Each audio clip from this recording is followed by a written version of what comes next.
Hey all, and good evening. Welcome to episode number 13 of the Take 10 podcast. So glad that you are joining me tonight, and I can't wait to talk about our topic tonight. Before we jump in, I just wanted to say thank you for joining me on this journey. I know I've mentioned it a few times, but I really do appreciate the support and the feedback that you provide. I am a little bit of an analytic kind of person, and so where I house and upload episodes to, it does provide some basic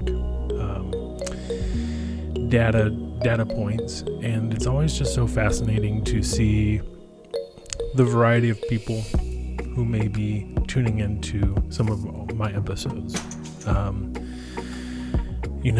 There's a U.S. following, of course. There's some folks that are listening in from the U.K., and I've even seen some listeners in from Germany. And so wherever you are listening to this from, thank you and welcome. I hope that you are enjoying yourself, and a big shout out to you, no matter where you're listening from. All right, so tonight's episode is it's not different, but it is one that I was thinking about today on my drive, and a little bit of a backstory that on Monday, I start a new job that's in a new state. And so I'm trying to pack and get things ready, but we'll need to get to Utah. And so today I started my journey from Phoenix to Utah, and decided to break it up into 2 days. We'll do 8 hours today and maybe 5 hours, the remaining 5 tomorrow. And as I was driving, my mind was just elsewhere. Obviously, I was focused on driving. So for anybody that's worried, I had my hands at, 10 and 2 like you're supposed to. I was driving the exact speed limit. Excuse me. And, I wasn't listening to loud music or anything like that. But my thoughts were going. And if you're anything like me, especially on long road trips, but particularly, I don't think I said that right, but that's okay. From Phoenix to where I'm at tonight, which is in southern Utah, there are long stretches of kind of nothingness. It's the desert. And so it's not uncommon to see a sign that says no service for the next X amount of time. And whenever I see one of those signs, my immediate thought is to look down and look at my gas gauge. And I want to see how much gas I have left. And if the distance to the next service and the distance I have left in my tank are close, then obviously I'm going to stop and I'm going to fill up my tank. But I'm also somebody who tries to keep the gas tank pretty full on a consistent basis. And so today I was thinking about that next service stop and how much gas I had left in my tank.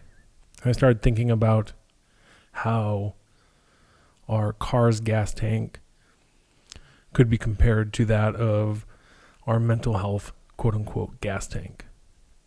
And just as we need to keep our vehicles fueled to ensure that they're running smoothly, we also need to prioritize our mental health and our well-being to help navigate life effectively as well.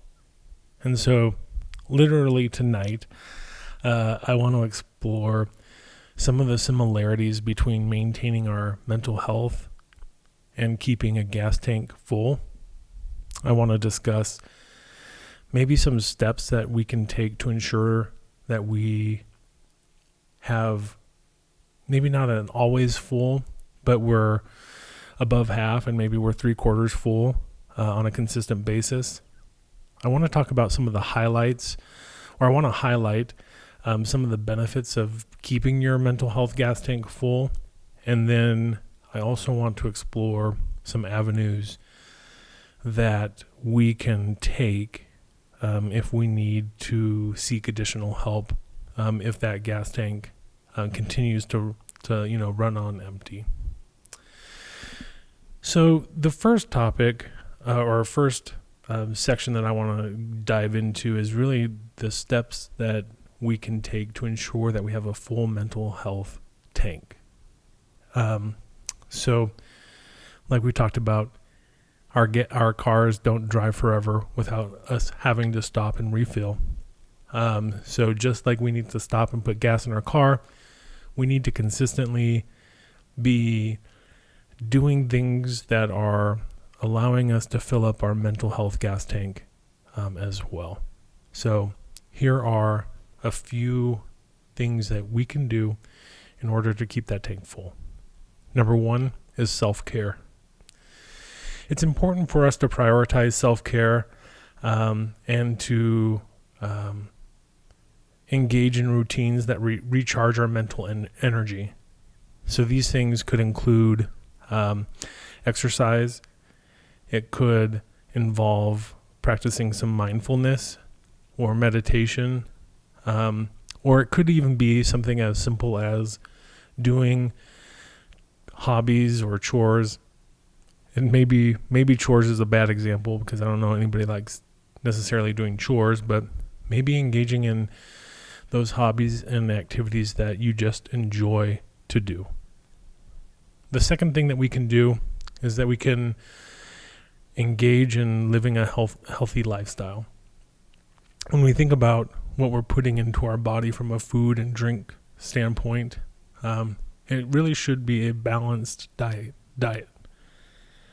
They always taught you growing up in school that, the food that you eat is fuel, and eating well really does help your body feel better as well. So a balanced diet, making sure that you're getting adequate sleep. And I'm always hesitant to say it needs to be X amount of sleep because people are different. And so 7 or 8 hours to me, what that might look like for me is going to be different for somebody else. So let's just say, for example, I need 7 or 8 hours. That doesn't mean that everybody's going to need 7 to 8. Some may need more, but some may also need less than that as well. So we have a balanced diet. We're getting adequate sleep. We're exercising. And as we do those things, our mental health is going to improve. There have been studies out there that correlate our physical well-being and our mental well-being. And so as we're engaging in some type of physical activity, our mental activity and our mental health is also going to improve as well. The third thing that we can do is we can seek support. And this is one that I think is important, and I think it's one that is underutilized. And so really don't hesitate to lean on your friends or your family for emotional support. Talking about your feelings and concerns can be therapeutic. What I will also say about this is leading into the fourth step, which is professional help. We shouldn't lean on and utilize our friends and our family for that support that should require, maybe a therapist. And so just because we are talking to our friends and family doesn't mean that we shouldn't also seek professional help as well. So I would say consider, therapy or counseling if you're facing significant mental health issues or challenges. But also, even if you're not, the benefits of a therapist can be beneficial. So mental health professionals are obviously trained in being able to provide guidance and direction for things that you may be going through. And last, the fifth thing that I would say that we can do to help ensure that we have adequate gas in our mental health tank would be to manage stress. These would include stress management techniques that can help improve our mental well-being. So I'd say things like practicing relaxation exercises, meditation, yoga, breathing exercises, things like that are really going to help. And some other things that you might not think about when you're talking about managing stress that could be really beneficial would be engaging in some type of time management planning.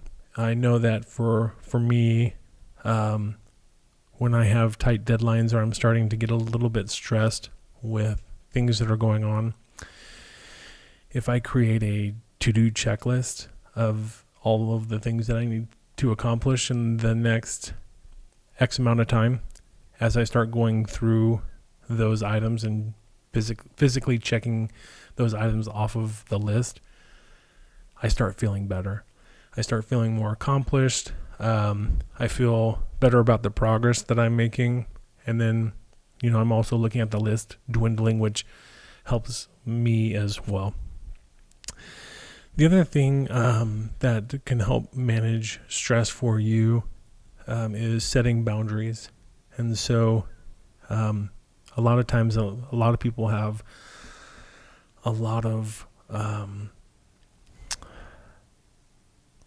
I can't really think at the moment. I can't think of the word that I'm really looking for, but they have a lot of things coming at them at one point, and so they feel pressure in order to either say yes to all of the requests that are coming in or the asks that are being sent to them, or they may feel obligated that they need to continue to engage in certain relationships because of either, a predefined notion that they need to, or for other reasons as well. And so basically the moral of this is, as you're looking to manage your stress, it's okay to say no to things that are coming in your way.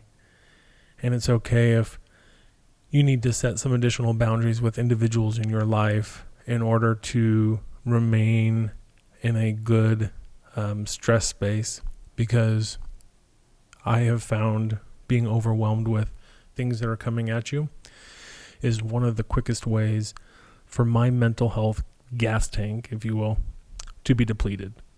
And so find those sweet spots to ensure that your tank remains level without overdoing it.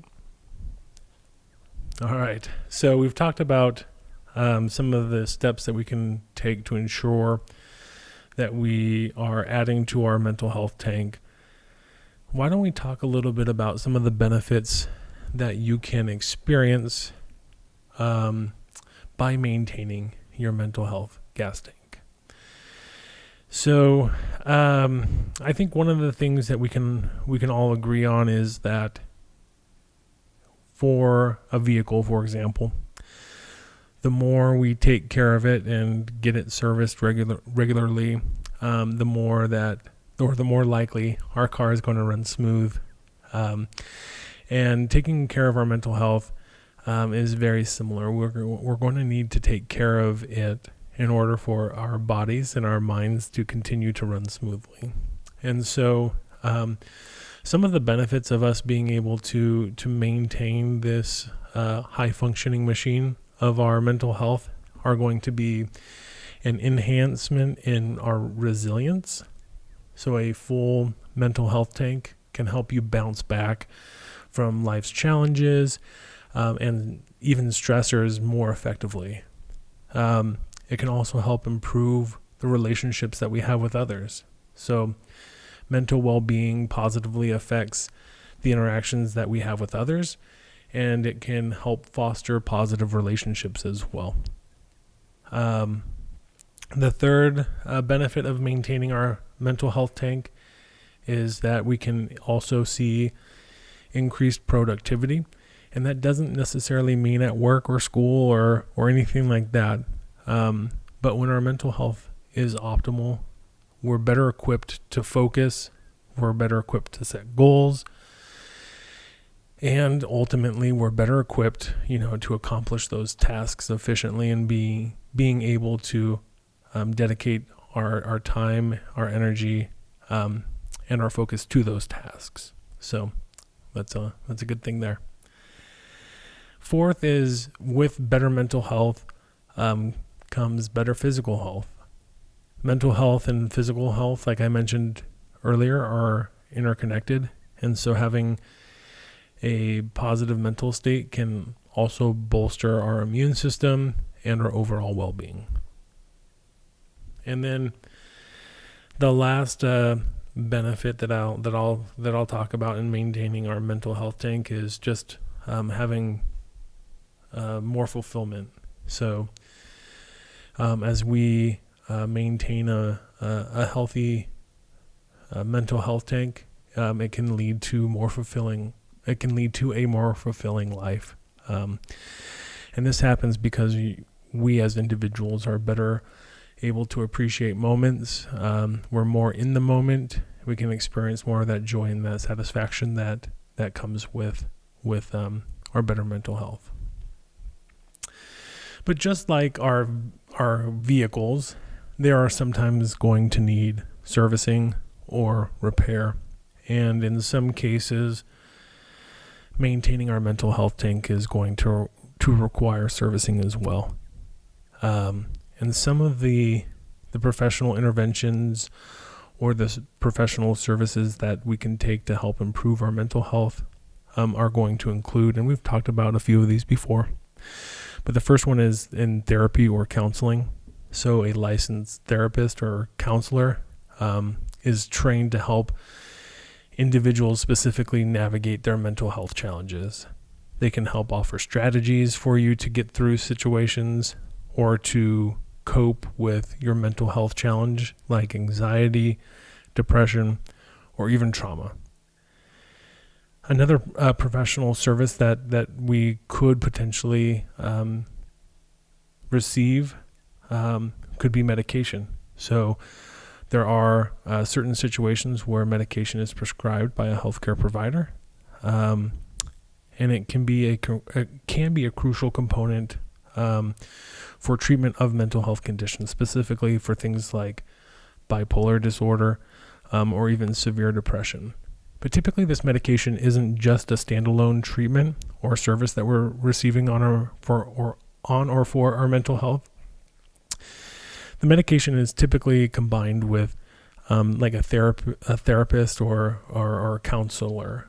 So those two things, if you're getting or potentially receiving medication, oftentimes it's going to be alongside therapy or counseling.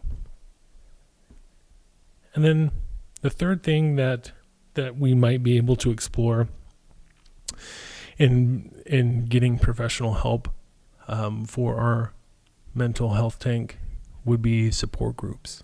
And joining support groups can really provide a sense of community and understanding. And this can really be beneficial for those individuals that are facing very specific mental health conditions.